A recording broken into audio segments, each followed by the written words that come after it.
Un an après, les militants de Vox Populi remettent ça. Mais une simple manifestation d'une poignée d'individus contre une autre réunissant quelques 1500 personnes, c'est un peu léger. Aussi, pour exprimer leur mécontentement, ils ont trouvé un autre moyen d'action.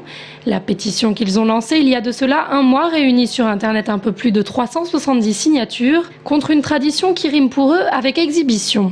Nous pensons que ce genre de défilé, qui a quand même une forme de décadence, puisque vu les tenues des participants, ça laisse quand même, ça montre une certaine négligence. Voilà, on n'a pas à exhiber une marginalité sexuelle sur la voie publique. Le collectif espère bien être reçu par le préfet, pétition en main, pour lutter contre cette exhibition. Et si l'homophobie reste importante, un collectif contre la Gay Pride, c'est unique en France. On ne peut être que navré de cette spécificité tourangelle.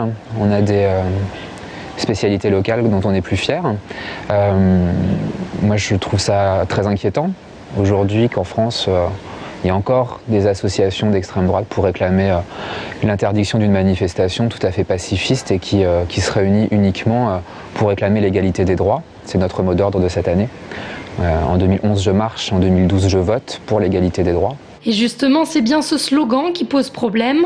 Selon le collectif, en effet, rien d'homophobe dans leur démarche qui ne vise pas les personnes, mais bien la manifestation en elle-même et le militantisme sous-jacent.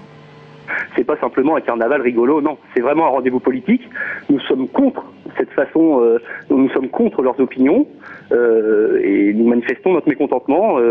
Et je rappelle que c'est pas qu'une manifestation contre la Gay Pride, c'est une manifestation pour la famille, pour la vie, pour soutenir des socles naturels et intemporels qui font, qui forcent l'édifice d'une société stable. Pour résumer, chacun aurait le droit de faire ce qu'il veut dans l'intimité, y compris aimer une personne du même sexe, à condition de ne pas s'exhiber, mais surtout de ne pas réclamer les mêmes droits que les couples dits plus naturels.